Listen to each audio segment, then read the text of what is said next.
नमस्कार, सुस्वागतम दर्शकों जी। मैं बीएन फिर एक बार आप लोगों के साथ। दर्शक, 2024 के लोकसभा चुनाव में भाजपा को फिर से सत्ता में आने पर संविधान को बदले जाने के खतरे के सवाल को विपक्ष ने जोर शोर से उठाया।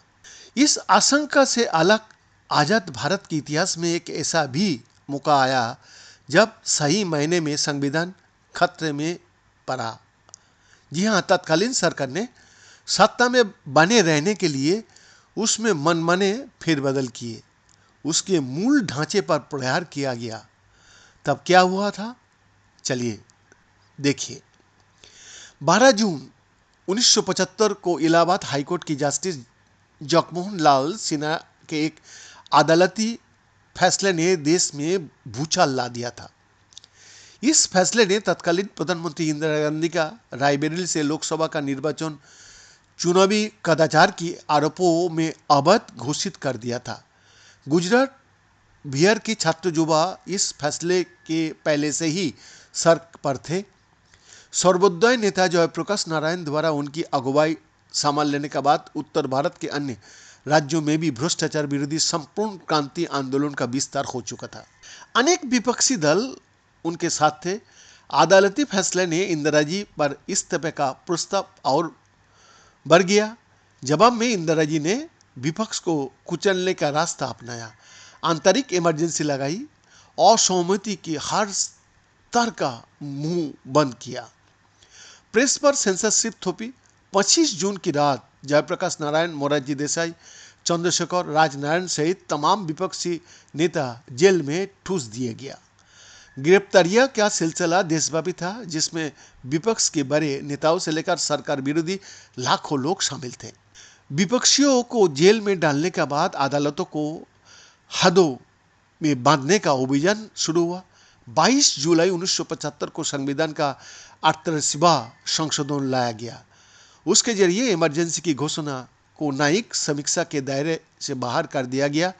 राष्ट्रपति, राज्यपाल, केंद्र शासित प्रमुखों द्वारा जारी अध्यादेशों को अविवादित मानते हुए उन्हें न्यायिक पुनर्विचार से पृथक माना गया।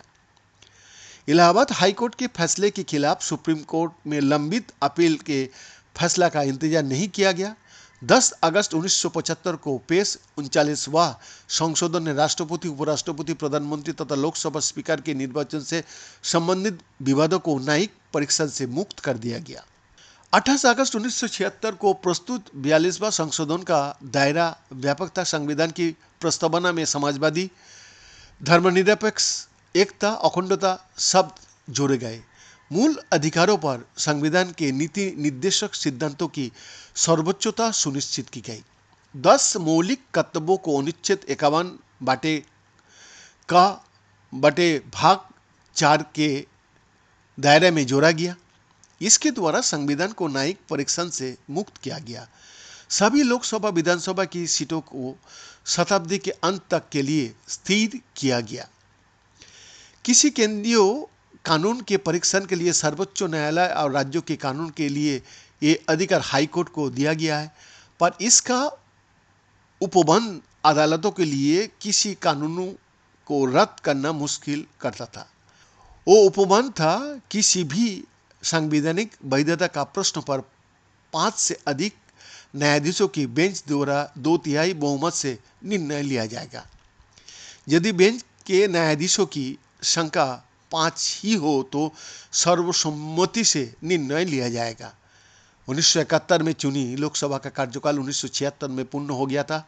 उस समय तक इंदिरा जी चुनाव को लेकर मन नहीं बना पाई थी। 42वां संशोधन ने लोकसभा के कार्यकाल को भी 5 वर्ष से बढ़ाकर 6 वर्ष कर दिया।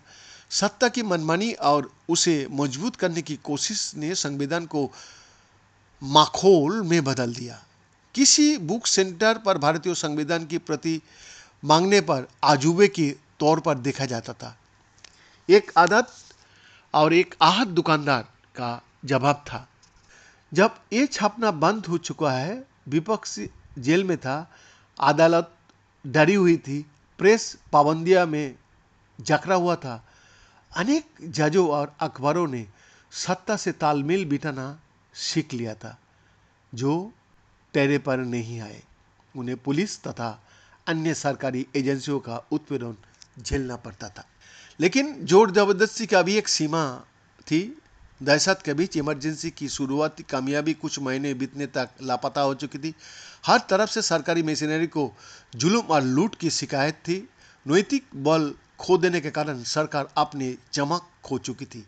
राष्ट्रीय और अंतर्राष्ट्रीय स्तर पर इंदिरा जी की छवि और विश्वसनीयता को गहरा धक्का लगा था।